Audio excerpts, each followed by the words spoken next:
So it's becoming more and more common for people to do home births. And so we have 5 kids. The first three, we did more the traditional route in the hospital. And then we did one at a birthing center, which is basically a home birth, just not at your own home. And then the most previous one that we just had in January, we did at home.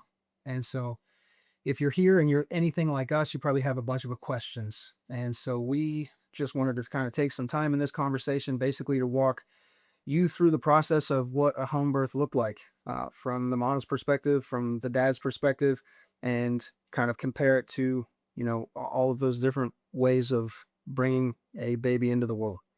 And so, why don't you start? What was the reason that you even began to think about having a baby at home? Well, with our first, I didn't even know that this was like an option. And we were just kind of terrified all the way around. But then we had three in the hospital. You mean you were terrified to have a baby just at all with the first one? Yeah. Like I was excited. We were excited, but we had never had a baby before. It was this whole life. I'm an only child.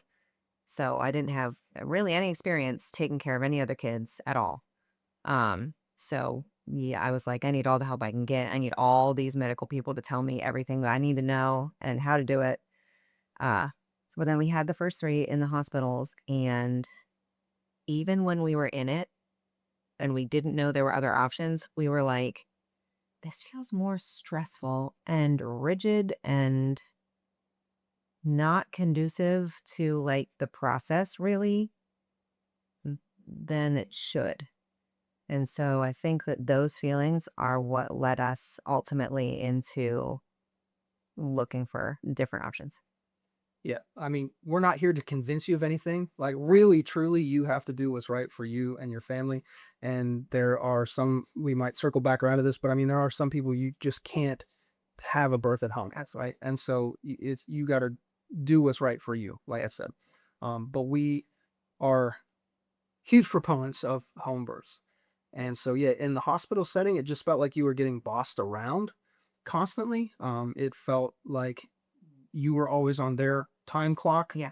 I mean, even to the point where, I mean, we know this, they schedule C-sections that don't really ever even need to come that way Yeah. just because they want you on their schedule. Right. And for the fact that you're paying tens of thousands of dollars, like, can you imagine going into a restaurant and having them treat you the way that they do when you're in a hospital having a baby? Yeah. Like, this is what you're going to eat, and you're going to eat it at this time, and then you're going to get out. Like, that's basically Yeah. the way that they treat you in a hospital. We had a birth plan, I think, with our third, because we had learned, okay, I didn't like this, didn't like this, didn't like this. We're going to make a birth plan. They didn't follow it at all. We even asked ahead of time. We're like, if we bring you a birth plan, have you heard of a birth plan? They're like, yeah, yeah, yeah. We bring you a birth plan. Can we kind of have some say in how things go? And they're like, yeah, absolutely. Bring it to us. Have us check it over. It'd be great if you brought it to us, before the day you come in. So we even took it in like at one of your like 38-week appointments or something. Yeah. They never looked at it. Yeah. They didn't care. I was even there in the room like, hey, hey, hey, but turn the music on. No, No. they're like, we're, this, they basically treat it like an emergency. Yeah. And maybe there are hospitals that are different and more relaxing or more, Maybe. I I mean, don't I know. haven't heard No, I haven't anyone either. tell a story There's one like for that, Grace out there. but maybe, yeah, maybe there is. I don't know. Some small town hospital Maybe. where you have a personal relationship with Yeah. people, like There's maybe independent those doctors. still exist. But there's not that many Yeah. of them. But so yeah, the stress, the anxiety, just the feelings of like having a baby should not be this complicated. And then Like, there's no rest after. yeah, no, The beeping, they come in to check on you all the time. It feels like all the time. There's beeping ripping your everywhere. baby away from you. We're gonna do this. We need to do this. They have to get this. They have to get that. Yeah. Yeah, It's a fight. it was all very stressful. Yeah. It was very stressful. So you're saying basically that was the reason that you started even consider? Because listen, I didn't. The thought never went through my mind either of like, oh, you know what? Women have actually been doing this for hundreds of years. You can just have it in your own home. Like, In a real that's way. not typical. So we just didn't think about it. Yeah. What initially sparked we thought we were done after the first three. And then we weren't. But I remember talking to one of my friends. We were at like a homeschool co-op and we had found out that I was pregnant with Senate, which is our fourth. And I was like, you know what? I'm just gonna have baby in the bathtub. Like, I'm just gonna not even call anybody. We're gonna YouTube some videos. There's no reason I can't get the sucker out on my own with Zach there, just in case I can't reach or something. I don't know. He was not on board. No. But that was when my one friend was like, number one, I did do that. She did that. It wasn't a plan. It was just happened fast. But then she said, look into midwives. And specifically, she's the one who recommended that birthing center. So, a birthing center, for those of you who don't know, it was basically like having your baby at someone else's house. It was beautiful though. She had the pool all set up and the property was beautiful. She had like a little rowboat on like a pond and it was just the middle of the country. It was amazing. So we showed up and because she was a midwife, we had been meeting with her. She knew our needs and respected those. I'm very much like, leave me alone.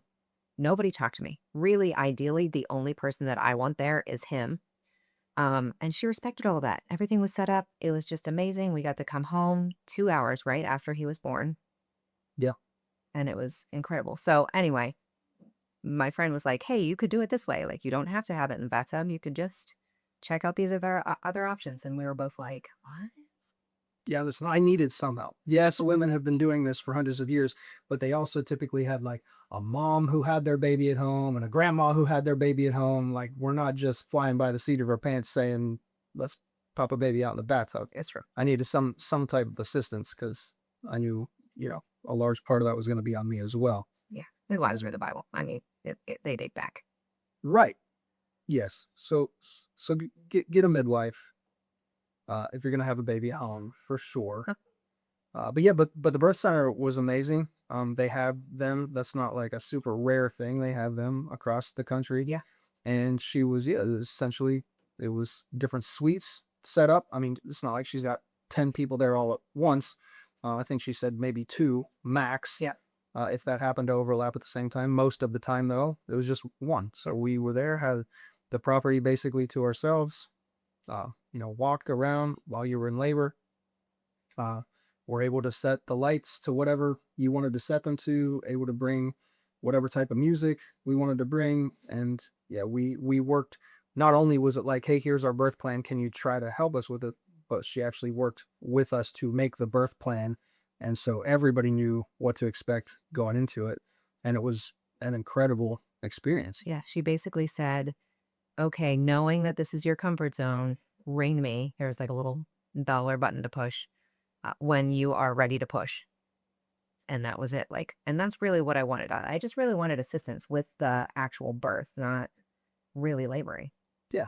Like just in case there was something going on, just in case the cord was wrapped around his neck, or like just in case there was more bleeding than we knew what Right. to do with. Like, yeah, I think that absolutely need somebody Yes, I who was is not. trained there, which does actually bring up a good point because you found out that some people that bill themselves as midwives are not actually trained the way that you would expect them to Yes. be. So as Zach said already, not everybody has the ability to do a home birth. And we are not saying do it anyway. You have to use common sense and trust that God will lead you even in the hospital and give you, the care and the staff that you need and you can advocate for yourself. So don't do things that are unsafe. Also, not saying have a baby in the bathtub at your house without a midwife in case that was Don't do that. Don't do that. but in meeting with midwives, we learned a lot. There are trainings and things, at least typically, like there's this midwifery school that ours went to. There are trainings that ours went to. There's also this kind of like rogue group sometimes that still call themselves midwives, but have not done any of the training, did not go to the school, basically just like, people have been doing this for 1,000 years. So if you're going to go with a midwife, check some credentials. Like go with some questions. What would you do in case of emergency? Let me see all of your medical equipment. What kind of training did you have? Be informed. It's not just a flippant decision. And I would also Yeah, say, and I absolutely just asked, like, can I see your certification paperwork? yeah, Like, are you certified? yeah. And I would also say to ask those midwives, unless you have like a doctor, a lot of doctors we have found have not been like, if I went to any doctor, even though all of my births have been very uneventful and safe and wonderful, thank God. If I went to any of those doctors, I bet that they would give me a very long list of why I should not have a home birth. Oh, for sure. Yeah. So if you are interested to know whether or not you are, like eligible or it would be safe for you to have a home birth, I would say ask a qualified midwife. Unless you have a doctor that you've got a personal relationship with that you know is not just like strongly opposed to it, because many just are. They don't understand it. Yeah. Yeah. I mean, in general, our medical establishment is against anything that's natural. Yes. Like, it's just how if you ask any doctor about natural medicine, well, you're a quack and it doesn't work and all of these things. Chiropractic care, same thing. Home birth, kind of the same thing as well. Yes. He's Mick. Sorry. I'm going to her. It looks like he's crying. And it's not a little hard. Close it. So that baby that we had at home um, was sleeping, kind of was watching the monitor, but now he's awake. So he'll be joining us for the rest of the conversation. But listen, if you are watching this and you have had a home birth, share your experiences in the comments below if you would. And obviously, if we don't answer a specific question that you are curious about, put that in the comment Yeah. section as well. We will absolutely answer anything that we can, try to help you out in any way that we can. Um, we're trying to build a community here through free range faith of people that just love Jesus. And a lot of times when you love the Lord, your life looks a little bit different than the rest of society. But if you're a family that loves the Lord and interested in joining us in these conversations to make strong marriages and to raise godly kids and to do life the way that God intended it to, we would love to have you subscribe and join us. Yes. But anyway, so walk us through the process of even selecting a midwife. Like you said that one of your friends or one of the women through the co-op that you were with um, kind of put you in touch with one. But like, how do you find a midwife? Well, I feel like everybody has at least a friend that's more natural. Maybe I'm wrong. That's been my experience. Uh, but I think that at least us, we're a small town, so we don't have a whole lot of options. So I actually just asked around, does anybody know of a midwife that's around here? Could you just Google midwife or Probably. midwife close to me? It didn't actually, I remember doing that with Senate, and not a whole lot came up. It seemed like at least it's probably very different city to city, or especially if you have more people, because we're a small town, but nothing really came up. It was all by mostly relationships, word of mouth. But once I found one person who knew, it was just like everybody knew everybody. At least we're also around a lot of Amish. It's true. And Yeah, so, Amish and Mennonite communities, there are actually a lot of the midwives that we found were in the Mennonite community. yes. So Yeah. they weren't really, online present a ton. So, but we also knew the some of the Mennonite women were who knew, or who had been Mennonite women knew about midwives and could be in contact with them. Yeah, so aside from a midwife too, there's also the the the people that carry the title of a doula. Right. And so that's kind of been in the middle. As far as I understand, correct me if I'm wrong, but as far as I understand, a doula would basically um, go with you to the hospital, right? And kind of advocate for you, be a little bit pushier to make sure that your birth plan's getting done Yes. and essentially um, just make sure that you are getting the care Yes. that you have agreed on. Yes. Because a lot of times you get in and especially if you're a woman, maybe this even by themselves, like you just want to have the baby. Right. And so a lot of times hospitals are able to push you around and just kind of do what they want again. And so a doula will advocate for you. But I think you said, didn't you say that sometimes midwives even want you to have a doula there Yeah. present as well? Some of the times. The one midwife that we had with Sage, actually preferred for first time moms to have a doula, even though it was a home birth, even though she was a midwife and she was very qualified. She also wanted that additional support for mom because it's an emotional experience. I'm sure it's an emotional experience for men as well, but women don't really know what to expect. It's your body. It's literally you're pushing this life out of your body. You've never done that before. You don't know what you need. Doulas have a tremendous amount of experience. They can walk you through different scenarios, different needs that you might have in the moment, get you thinking about things that you probably wouldn't think of otherwise because you've never gone through childbirth before. Right. So it's just an extra layer of advocacy for you in the event that you're in the hospital setting or really with a midwife, but also just someone to help walk you through it in a more personal way who's got more experience, which is amazing. Yeah. It's weird. So what was the process then when we found a midwife? Because I didn't go to all of your appointments. Most of the time I had the other 3 kids and then 4 kids at home. Yeah. But like you had several appointments with a midwife leading up to it. It's not like you just, okay, I got a midwife. I'll call you whenever I'm ready to have the baby. Right. There's a long process Yeah. that of preparation that leads into that. Yeah. And it's actually very similar to going to a doctor for people who wouldn't know that. They want lab work, they check ultrasounds. They have our first midwife who actually homeschooled and her son became a doctor, but she had a really good working relationship with the doctors at the hospital that was closest to her. They could like if there was anything that would come up that she wanted to run past them, or even if we ever would have had to transfer there, they had a good working relationship, which was really good to know. So we just talked about what the dynamic was going to look like, what I wanted to have. They ran labs and talked to me about labs. What I love about midwives that I did not get at the hospital, at least not our hospital, was preventative care. Midwives are very preventative. If they see something off in your labs, they really care. They check your blood pressure, they check your fetal measurements, they do the Doppler, they do your labs. If they see anything off, like well, Scylla's leaking. My iron was low, probably with all of my babies, but no one told me about it.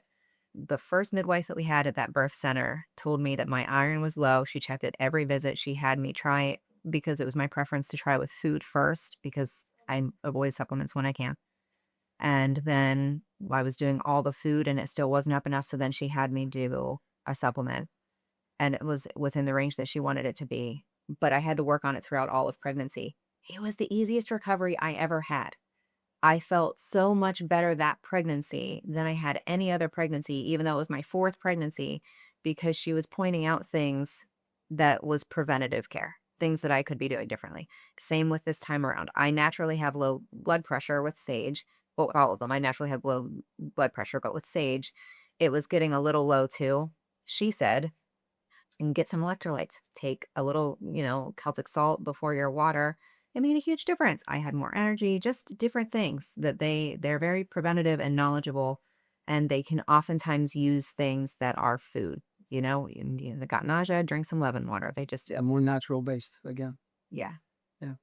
So And it's not like all of the blame or not on the nurses and the doctors, although I definitely think part of the blame is it's a job, it's a paycheck, and it comes off that way a lot of the time. yeah, Um, but especially with these groups, because typically, at least at all the hospitals that we are aware of and have any experience with, it's all done by group. yeah, Right? It's not like it was, I don't know, 100 years ago, maybe even 50 years ago, yeah, where like you went and you saw your doctor. right, Like now you don't even know sometimes what doctor or what nurse you're going to see until you go in that day for a checkup. yeah, And so you're constantly getting passed around and like hopefully they take good enough notes and enter it into their computer system. right.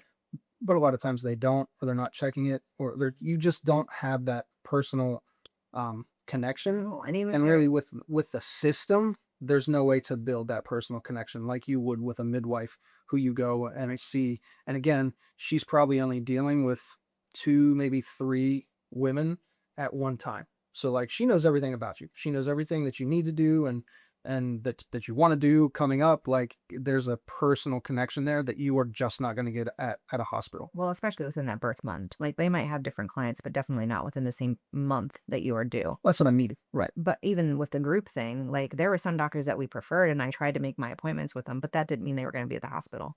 So I Right. do. It's just It's all in their schedule. right, Like, well, yeah, if I'm working that day, right. I'll be there. Um, which was one of the questions that we had.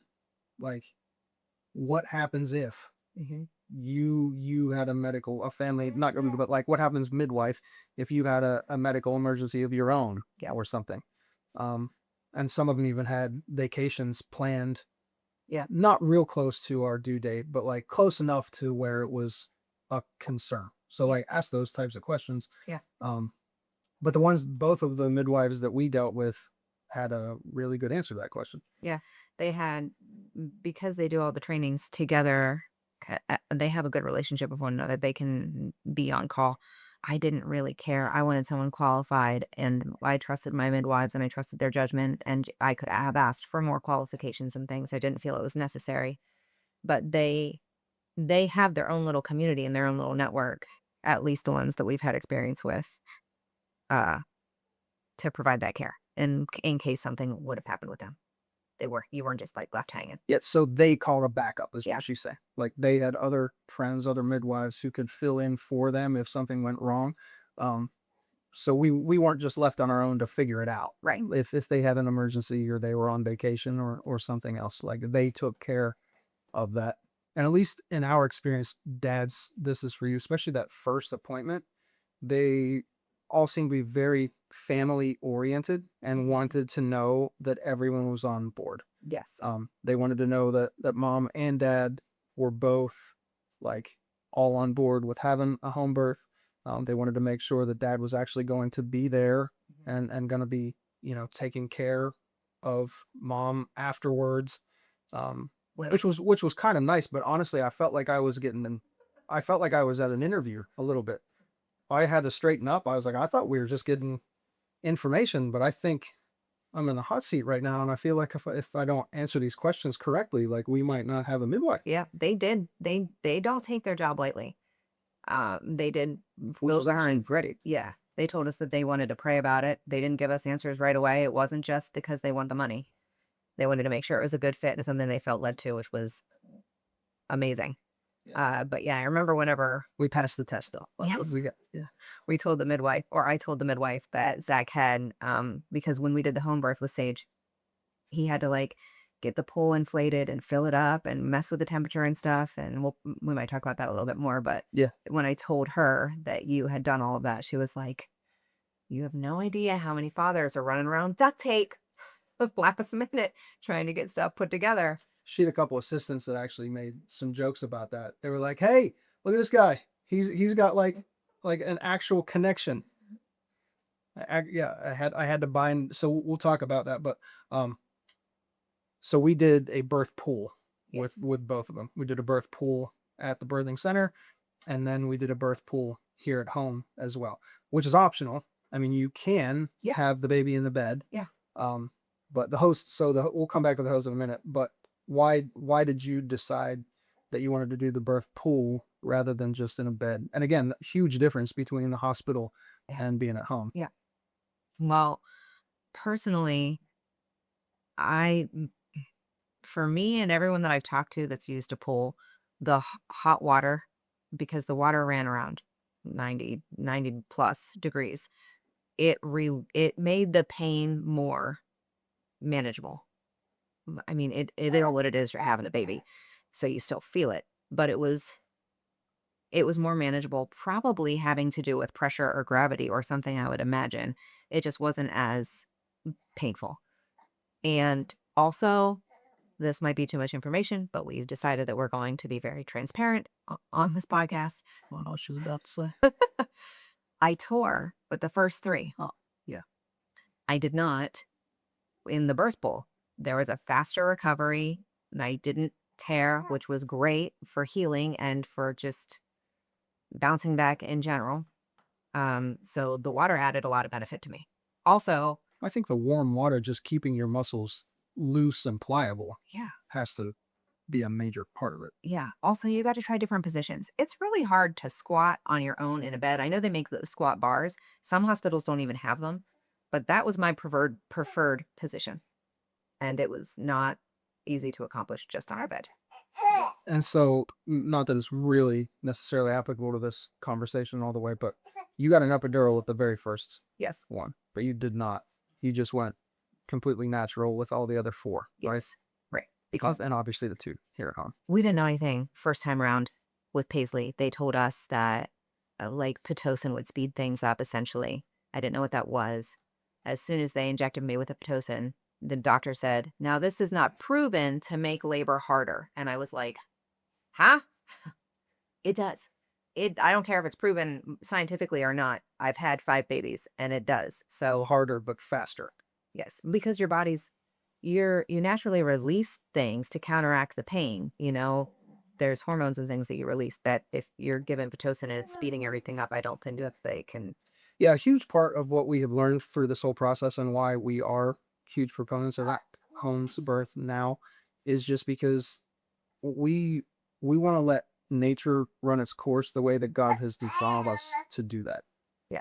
I'm gonna try and get him to one of the siblings. Oh, they're okay? Or I feel like it might be easier. Okay. Oh. He was getting squirmy, so we handed him off to the kids. So now we are back. But anyway, one of the main things that I think we learned about and why we are proponents of home birth is because we really like to let our bodies just do what God designed them to do naturally. In all kinds of different ways, not just the birthing process, Right. but specifically, this is a huge way where the hospital, again, the medical establishment just tries to force your body to do things Yeah. in a rushed manner, again, to fit their schedule, Right. and not the timing that God has designed us to do that. Right. We have a friend that generally has her babies around 42 weeks. Most doctors would not accept that. But that's when her babies are come. Just like our babies come at 38 weeks. Yeah, All of them. and that's perfectly fine because that's the way that God designed them and the timing that he put them on. But anyway, so you decided that you wanted to do the birth pool option, which seemed like it worked out really, really great. And so, Dad, specifically for you, this is your area. So I bought the birth pool. I blew it up way ahead of time to make sure that there were no holes or anything in it. Like, she shouldn't have to worry about any of that. She's grown a baby inside of her and was going to the midwife appointments and everything else. I didn't really have a huge part to play, but the part that I had to play was obviously very important. Yes. I mean, imagine if it's the day of and your wife's going, it's time, and you go to blow that birth pool up and it's got a hole in it Yeah. or some type of other defect. Right? That would not be good, and she would not be happy with it. No. So do yourself a favor and make sure everything is the way that it's supposed to be, and let yourself time even when you order it. If you got to make a return or something, Yes. then let yourself time to do that. Yeah. But a couple other things with the pool. So yeah, we did it right in our kitchen. So you have to have a plan. Like, talk about those things. Where are you going to set it up? Because there's some times when she went into labor, like the time for conversation had passed. Yes. Like, it was too late by that point in time. Yeah.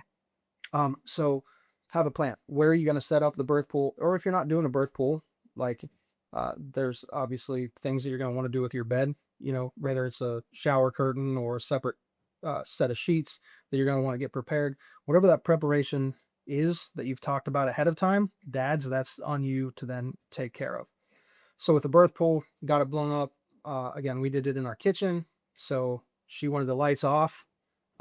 So all of those little details, think about what type of music. We had worked together to make a playlist. So I got the playlist pulled up on the computer and started to fill up the birth pool.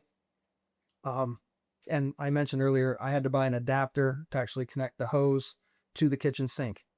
Once again, the midwife's assistants came in and were kind of telling me good job, but they were laughing and joking about the last birth that they had actually gone to.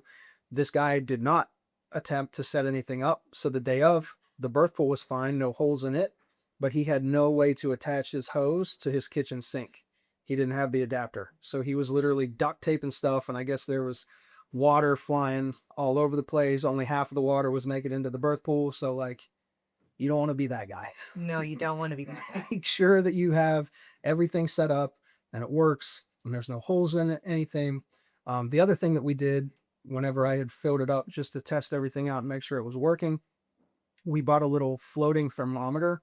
And so I had her get into it, like not the whole way into it, but to test it out to see how warm she liked it. She did not like it quite as warm as what the midwife had told us. I think the midwife had said to keep it around 100 degrees or 105 degrees. I think it was like, I think it was like 99.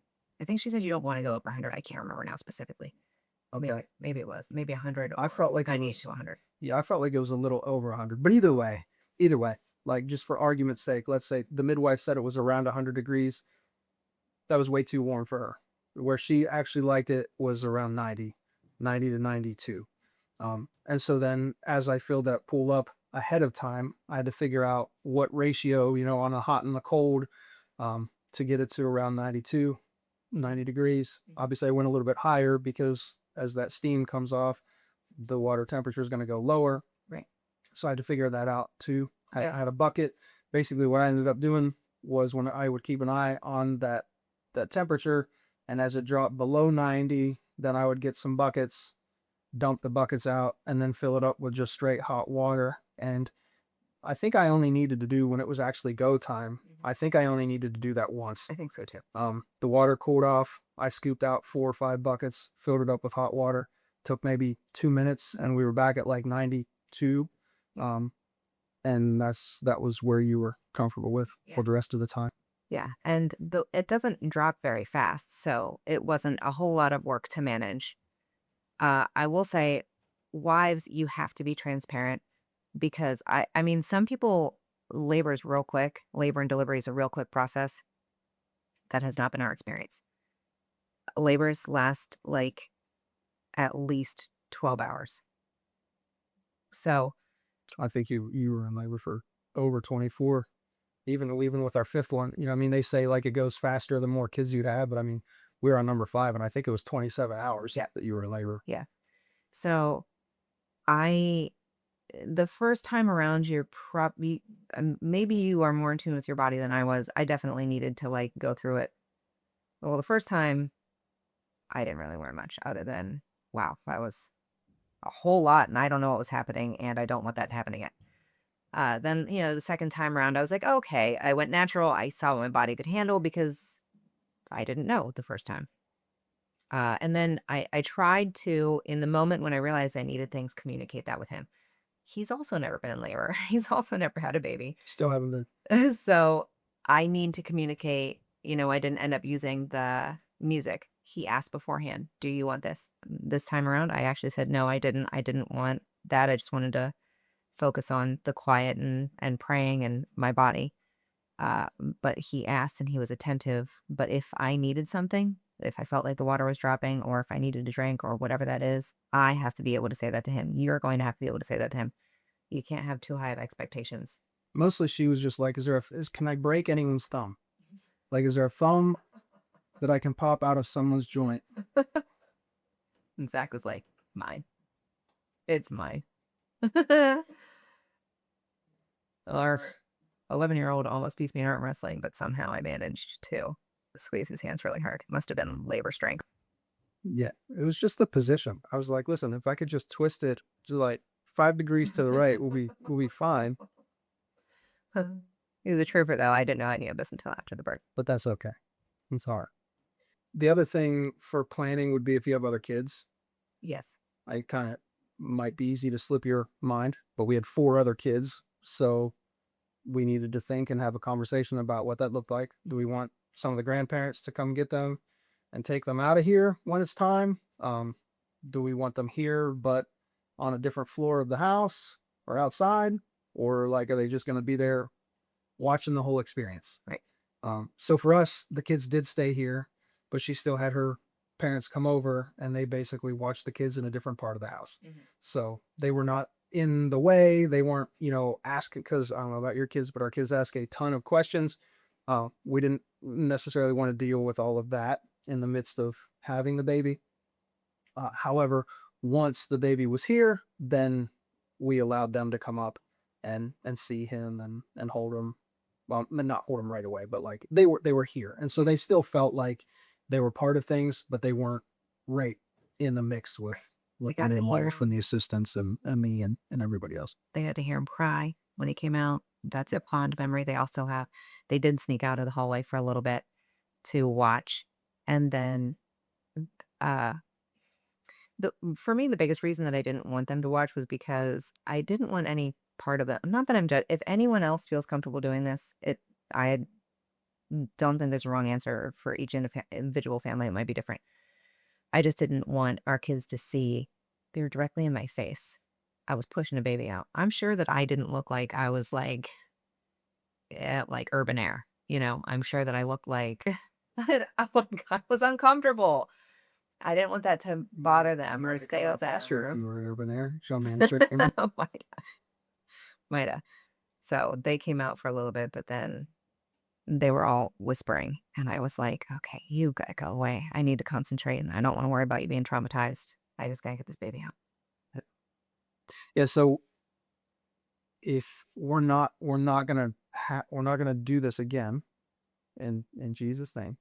But which experience did you like better? Like if we had to do it again, would you go back to the birth center or would you stay here and on?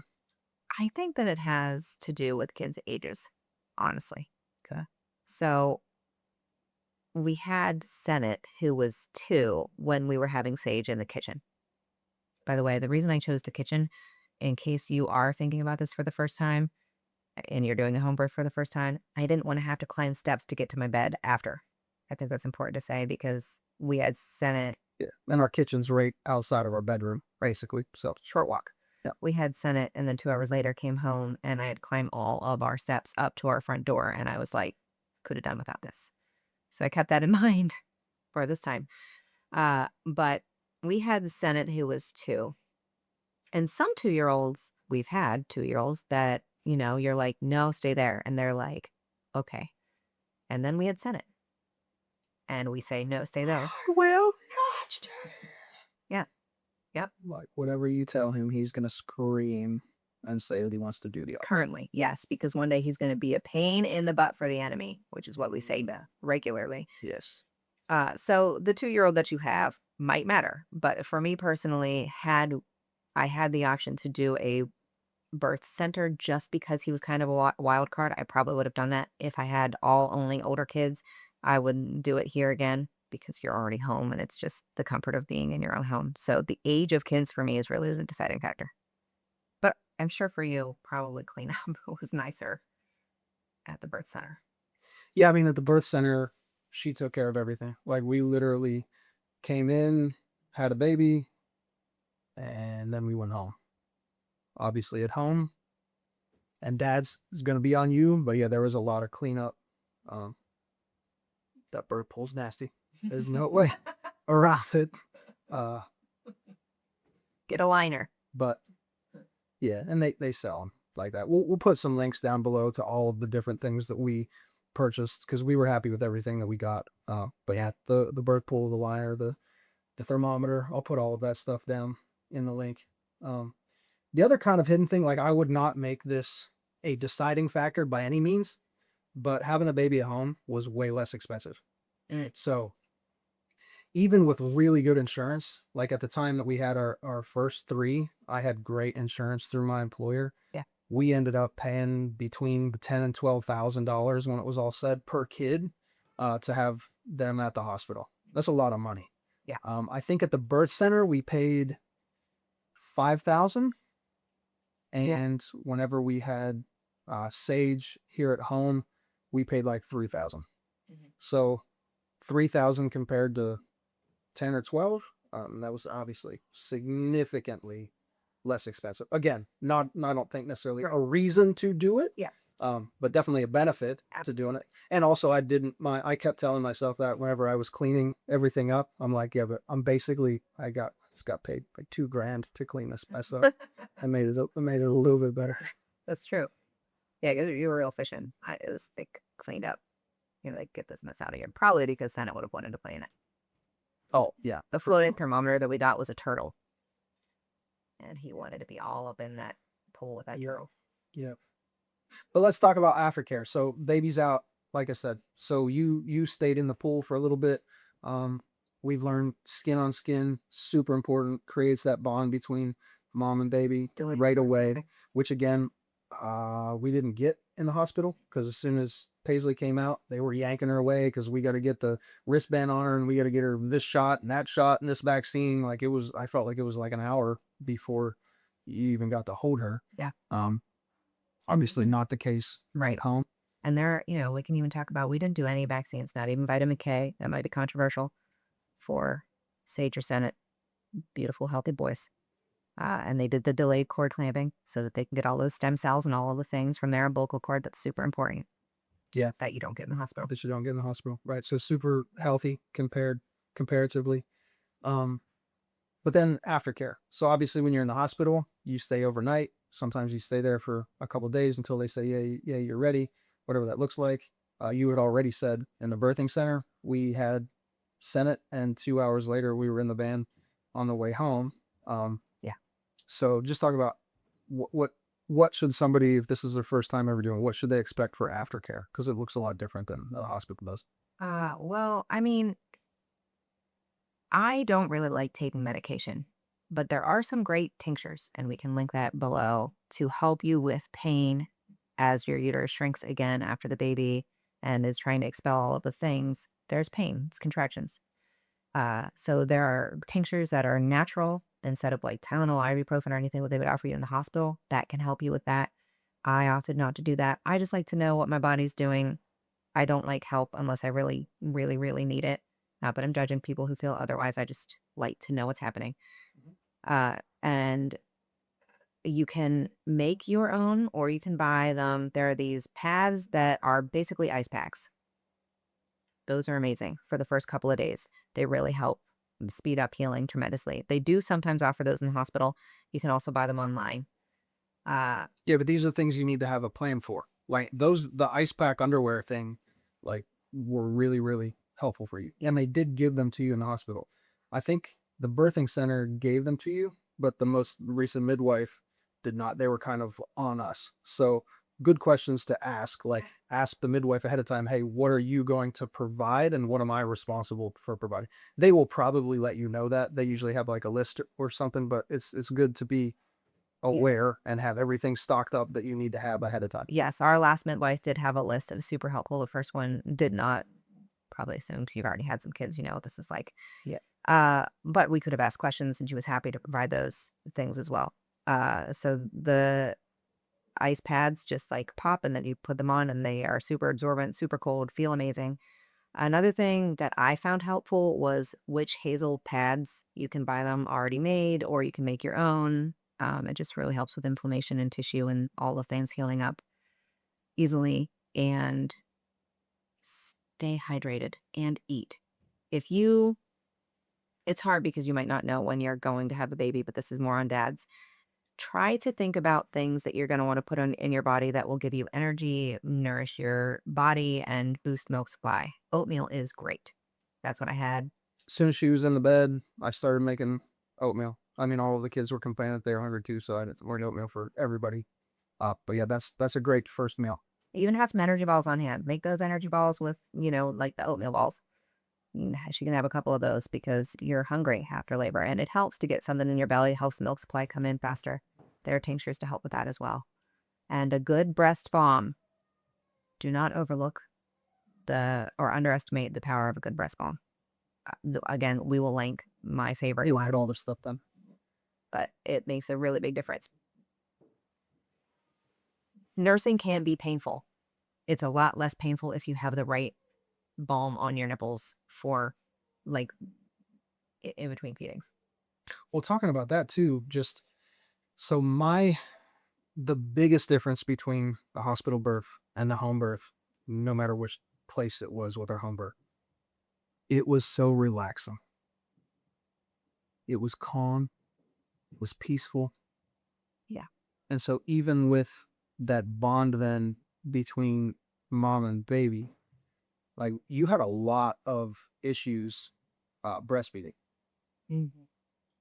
Like mostly because you had 1,000 different opinions and people telling you, well, you're doing this wrong, and you need to be doing that, and you need to be doing that, and she doesn't need to, like, it was just constant. Yes, you shouldn't see a Whereas dimple in their cheek. You shouldn't see that much of the areola. It was just where you unacceptable. just always where honestly, I think that you just overthought stuff then Mhm. because you were just confused. Yeah. But again, just letting nature run its course the way that God designed it to when we were here, and even with the other two, then you understood that. But like they just did what they were supposed to do. Yeah. And it didn't always look, it's not like every kid looked exactly the same or latched exactly the same, Mhm. but God took care of it and there were literally no problems when you just allowed the baby to do what the baby wanted. Yes. I created a lot of stress with Paisley to the point where she was then on formula at 3 months. I've breastfed the others for a year or 2 years or however long until they weaned, or my milk supply dried up. Because from after her, after the nightmare that I created for us in feeding, because I was trying to attain this, you know, no areola showing, no dimples in the cheek, all of these things that I had been told, or she's going to get gassy and she's going to be malnourished and all of these things, fear, fear, fear. The second time around, I was like, everyone, shut up. This baby's going to be on my boob and it's going to look how it looks. And then we're going to see if she gains weight and pees and poops and it's going to be fine. And she did. And she did. And it was great. It was great. And sometimes you could see my areola and sometimes she had doubled energy. I feel like I said areola a lot of times. Just Yeah. More times than I probably ever heard the word in my life come by. But well, so you said a lot of good things there about aftercare. That's actually not anything that I was expecting you to say. What I mostly meant was like with the midwife. Like what type of aftercare does the midwife provide? All that other stuff is great, wow. but talk specifically about the midwife. What can you expect from a midwife for aftercare? Uh, our midwives stayed. So we had to stay at the birth center for 2 hours where they monitor you. They monitor your blood pressure. They monitor, how much blood you're passing. If there's spots, all of the normal things that they're supposed to be monitoring, checking your uterus size, make sure things are shrinking down. They're also monitoring baby, checking his or her heart rate, all of things for at least 2 hours. So we stayed at the birth center for 2 hours. She stayed here for 2 hours, monitoring all of the things. We weren't first time parents. All of the vitals of everybody looked good. All of the tests that they did look good. So then they left and then they followed up within 24 hours. What did you mean she stay here for 2 hours? Oh, I'm sorry, with Sage when we deliver here. Yeah. So either way, 2 hours. When we Yes. were in the birth center, the midwife stayed with us for 2 hours. When we were here home, the midwife stayed with us for 2 hours. Yes. And then They both followed up 24 hours after. they came back. Right. Even the midwife at the birthing center, she actually drove here because she didn't want us to have didn't want you to have to get into a vehicle to drive back to her. She was about 45 or 50 minutes away. Yeah. So that was really nice that she drove here. Yes. And then there are other, what I liked is the flexibility. I don't like unnecessary appointments. They really leave it in your court to make these decisions, but then follow ups 2, 4, 6 weeks is what is typically recommended. Again, it's up to you. But there was constant communication as well. They followed up through text. And again, they said, respond if you want to. If you're too busy, don't. But know that we're here. Like mostly to facilitate, hey, I'm here if you need anything, if anything's happening. Yeah, I don't think you did any of your follow-up appointments, did you? Oh no, I did one with Sage, because I had no way of weighing him. I didn't with Senate, but I did with Sage, but one out of like six that we could have got to. But the reason that you didn't was because you checked in with them again, had built a personal relationship with them. So as they were just call them on the phone or even texting Yeah. and was like, hey, this is how it's going. Yes. Do I need to come in? And they were like, no, sounds like it's going great, Yes. which was way more convenient for our life. And everything was going great. So there wasn't really a need to drive an hour away to have them say, everything's going great. Right. And I just took care of that. Yeah. And again, you might want more of those appointments if it's your first kid, but we sort of knew the drill by number 5. Yeah, so our experience with home birth, absolutely great. It does take two. Dad, you're heavy on the planning side. Like even, I don't know that we said it earlier, but even talking about if there is an emergency, you need to know who's responsible for what. Are you driving her to the hospital? Is the midwife coming with you? Is the midwife driving everybody to the hospital? Do they have a connection there? Is there a phone number that you need to call ahead of time? Like, Dad, that's all on you. Yeah. Any type of setup in the home. Does your wife want candles? Does she want certain lights set to different places, music, birth pool, all of those different things? Dad, take care of that. Don't make her worry about any of those things at all. Um, at the end of the day, it's all about what is the plan that God has for you. Yeah. Like, be prayerful. Yes. I mean, we say this all the time, but like, you should be prayerful about everything, and especially bringing a child into the world. Be prayerful about it. Yes. Be obedient to whatever He's asking you to do. Um, in our experience, though, hospital traditional way of having babies brought a lot of fear, brought a lot of anxiety, brought a lot of stress. And our experience at home was exactly the complete opposite. I mean, we felt God's presence. We were able to pray. We were able to do things exactly the way that she wanted to do them, and had two amazing, incredible births. And then we were home. There was no worrying about strapping a kid into a car seat. It was just amazing to kind of integrate right back into life. Yes. But again, if you've got any experiences of your own to share, please share them down in the comment section for other people to learn from, to grow from. If you have any specific questions, again, we would love to answer those. But other than that, like, please, this video, if it was valuable to you at all, we'd love to have you subscribe and join us here for these types of conversations about building Christ-centered homes. And if you already do have some kids, check out the video. I'm not sure which side it's going to be on. We had one where we talk about the importance of naming your babies, and really the transformation that happened whenever we began to ask God for their names rather than just naming them something that we thought sounded cool. So Yeah. check that out, and we'll see you next time.